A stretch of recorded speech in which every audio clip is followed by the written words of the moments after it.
मेरा रेल 13 में आप सभी का स्वागत है। कोरोमंडल एक्सप्रेस रेल दुर्घटना। ओडिशा के बालासोर में शुक्रवार शाम 3 ट्रेनें दुर्घटनाग्रस्त हो गई। घटना बाहानगा बाजार रेलवे स्टेशन के पास हुई। स्टेशन से कुछ दूरी तय करने के बाद एक ट्रेन मेन लाइन छोड़कर लूप लाइन में चली गई और हादसा हो गया।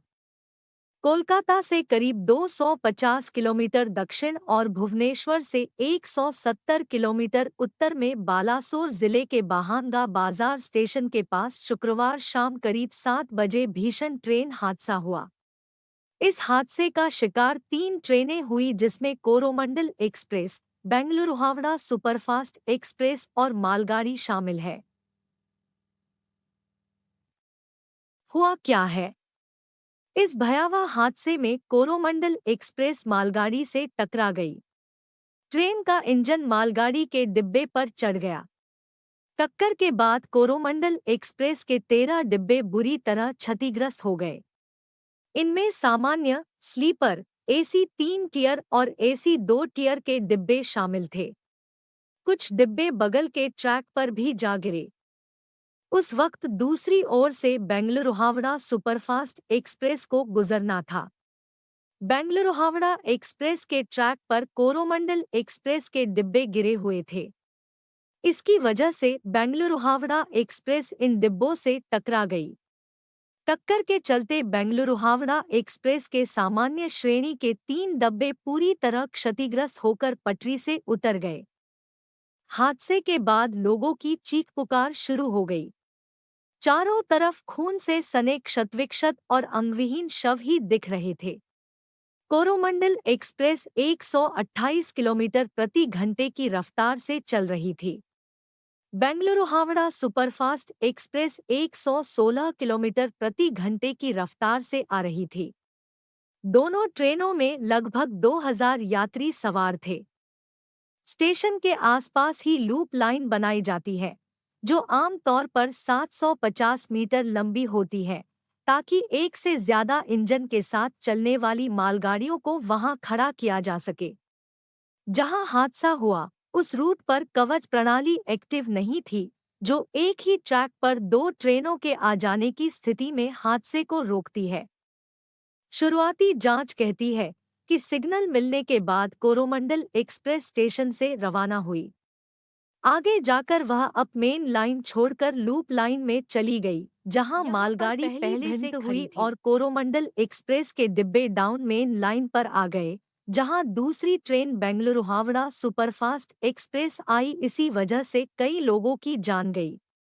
बालासोर ट्रेन दुर्घटना के बाद लंबी दूरी की 48 ट्रेनों को रद्द कर दिया गया है। 39 ट्रेनों के रूट में बदलाव किया गया है।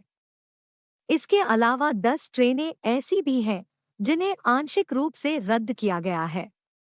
ये ट्रेनें हुई रद्द: 12,837 हावड़ापुरी सुपरफास्ट एक्सप्रेस 2 जून 2023, 12,863 Howrah Bengaluru superfast express, 12,839 Howrah Chennai mail यात्रा, 12,895 शालीमारपुरी superfast express, 20831 Shalimar Sambalpur express, 02837 संतरागाछीपुरी special express और 22,201 सियालदहपुरी दुरंतो एक्सप्रेस को रद्द कर दिया गया है।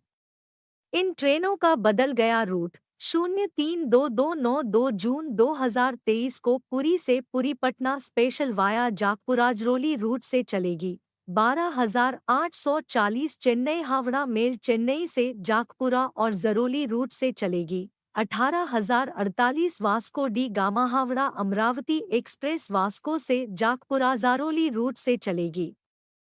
22,850 सिकंदराबाद शालीमार एक्सप्रेस सिकंदराबाद से जाकपुरा और जरोली होते हुए चलेगी। 12,801 पुरी नई दिल्ली पुरुषोत्तम एक्सप्रेस पुरी से जाकपुरा और जरोली रूट से चलेगी। 18,477 पुरी ऋषिकेश कलिंग उत्कल एक्सप्रेस पुरी से अंगुल संबलपुर सिटी झारसुगुड़ा रोडाईबी रूट से चलेगी। 22,804 संबलपुर शालीमार एक्सप्रेस संबलपुर से via Sambalpur city Jharsuguda route से चलेगी। 12,509 बैंगलोर गुवाहाटी एक्सप्रेस बेंगलुरु से विजयनगरमटिटिला गढ़झार सुगुड़ा टाटा रूट से चलेगी और 15,929 तांबरमन्यु तिनसुकिया एक्सप्रेस तांबरम से वाया रानीताल जारोली रूट से चलेगी। हादसे की वजह क्या है? रेलवे के जानकारों का कहना है कि इस हादसे के पीछे दो कारण नजर आ रहे हैं। पहला मानवीय भूल और दूसरा तकनीक में खराबी। इस हादसे के पीछे तकनीक में खराबी को अब तक बड़ी वजह माना जा रहा है। जब हादसा हुआ उस दौरान अगर सिग्नल सिस्टम दुरुस्त होते तो कोरोमंडल एक्सप्रेस को रोका जा सकता था। दरअसल ड्राइवर ट्रेन को कंट्रोल रूम के निर्देश पर चलाता है और कंट्रोल रूम से निर्देश पटरियों पर ट्रैफिक को देख कर दिया जाता है। ऐसे में हादसे की जानकारी भी कंट्रोल रूम के पास पहुंचने का जानकारी कंट्रोल रूम तक कितनी देर में पहुंचती है, यह हादसे को रोकने में बड़ा फैक्टर हो सकता था। इस बीच रेलवे के प्रवक्ता अमिताभ शर्मा ने कहा कि मार्ग पर एंटी ट्रेन टक्कर प्रणाली कवच उपलब्ध नहीं थी। जानकारी के मुताबिक रेलवे अपने पूरे नेटवर्क में कवच एंटी ट्रेन टक्कर प्रणाली स्थापित करने की प्रक्रिया में है।